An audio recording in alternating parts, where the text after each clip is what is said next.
to suit our unique local circumstances. Our goal is to ensure all states have the right support and manpower to respond immediately.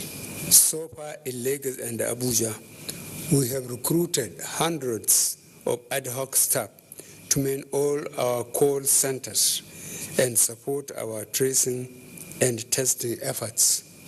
I also requested through the Nigerian Governors Forum for all state governments to nominate doctors and nurses who will be trained by the NCDC and Lagos state government on tactical and operational response to the virus in case it spreads to other states. This training will also include medical representatives from our armed forces, paramilitary, and security and intelligence agencies. As a nation, our response must be guided, systematic, and professional. There is a need for consistency across the nation. All inconsistencies in policy guidelines between federal and state agencies will be eliminated. As I mentioned earlier, as at this morning, we had 97 confirmed cases. Majority of these are in Lagos and Abuja. All the confirmed cases are getting the necessary medical care. Our agencies are currently working hard to identify cases and people these patients have been in contact with. The few confirmed cases outside Lagos and Abuja are linked to persons who have traveled from these centers. We are therefore working to ensure such interstate and interstate movements are restricted to prevent further spread. Based on the advice of the Federal Ministry of Health and the NCDC, I am directing the cessation of all movements in Lagos and the FCT for an initial period of 14 days with effect from 11 p.m. on Monday, 30th March 2020. This restriction will also apply to Ogun State due to its close proximity to Lagos and the high traffic between the two states. All citizens in these areas are to stay in their homes. Travel to or from other states should be postponed. All businesses and offices within these locations should be fully closed during this period. The governors of Lagos and Ogun states, as well as the minister of the FCT, have been notified. Furthermore, heads of security and intelligence agencies have also been briefed. We will use this containment period to identify, trace, and isolate all individuals that have come into contact with confirmed cases.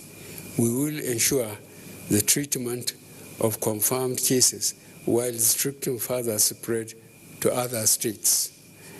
This order does not apply to hospitals and all related medical establishments, as well as organizations in healthcare-related manufacturing and distribution. Furthermore, commercial establishments such as A, food processing, distribution and retail companies, B, petroleum distribution and retail entities, C, power generation, transmission and distribution companies, and D, private security companies are also exempted. Although these establishments are exempted, access will be restricted and monitored. Workers in telecommunication companies, broadcasters, print and electronic media staff who can prove they are unable to work from home are also exempted. All seaports in Lagos shall remain operational in accordance with the guidelines I issued earlier. Vehicles and drivers conveying essential cargoes from these ports to other ports of the country will be screened thoroughly before departure by the port's health authority. Furthermore, all vehicles conveying food and other essential humanitarian items into these locations from other parts of the country will also be screened thoroughly before they are allowed to enter these restricted areas. Accordingly, the Honorable Minister of Health is hereby directed to redeploy all Port Health Authority employees previously stationed in Lagos and Abuja airports to key roads that serve as entry and exit points to these restricted zones. Movements of all passenger aircraft, both commercial and private jets, are hereby suspended. Special permits will be issued on a needs basis. We are fully aware that such measures will cause much hardship and inconvenience to many citizens, but this is a matter of life and death. If we look at the dreadful daily toll of deaths in Italy, France, and Spain.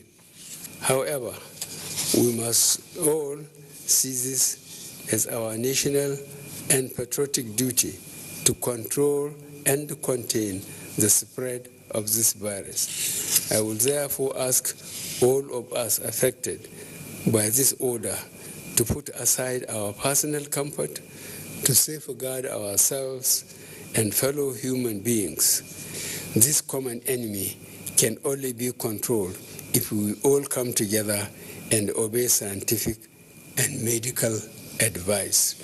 As we remain ready to enforce these measures, we should see this as our individual contribution in the war against COVID-19.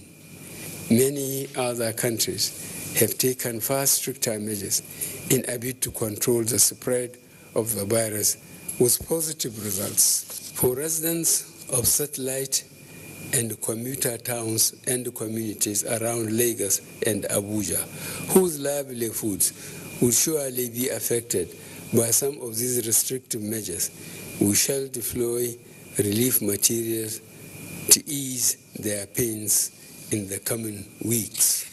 Furthermore, although schools are closed, I have instructed the Ministry of Humanitarian Affairs, Disaster Management, and Social Development to work with state governments in developing a strategy on how to sustain the school feeding program during this period without compromising our social distancing policies.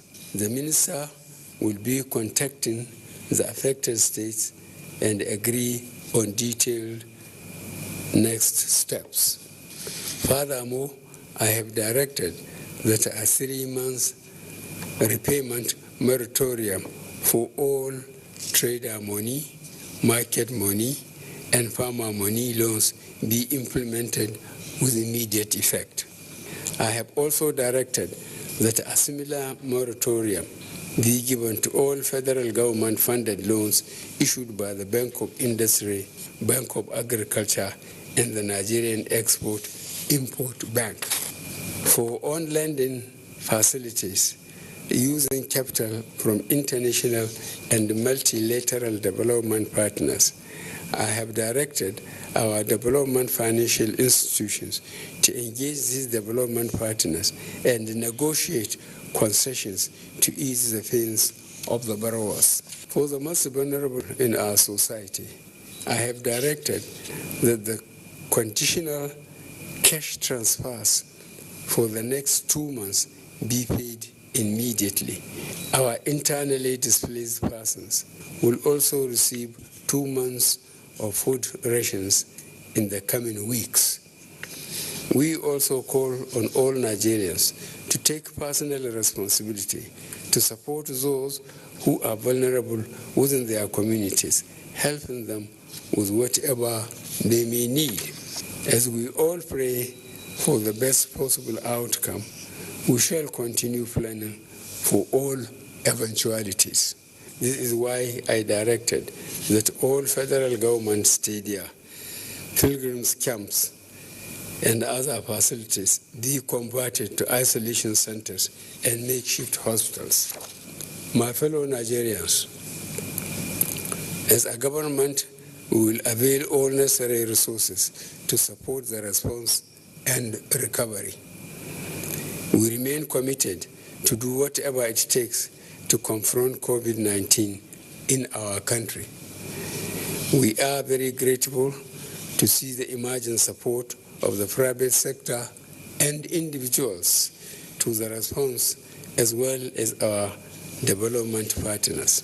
At this point, I will ask that all contributions and donations be coordinated and centralized to ensure efficient and impactful spending. The Presidential Task Force remains the central coordinating body on the COVID-19 response. I want to assure you all that government ministries, departments, and agencies with a role to play in the outbreak response are working hard to bring this virus under control. Every nation in the world is challenged at this time, but we have seen countries where citizens have come together to reduce the spread of the virus. I will therefore implore you again to strictly comply with the guidelines issued and also do your bit to support government and the most vulnerable in our communities. I will take this opportunity to thank all our public health workforce, healthcare workers, port health authorities, and other essential staff on the front lines of the response for their dedication and commitment. You are true heroes. I thank you all for listening. May God continue to bless and protect us all.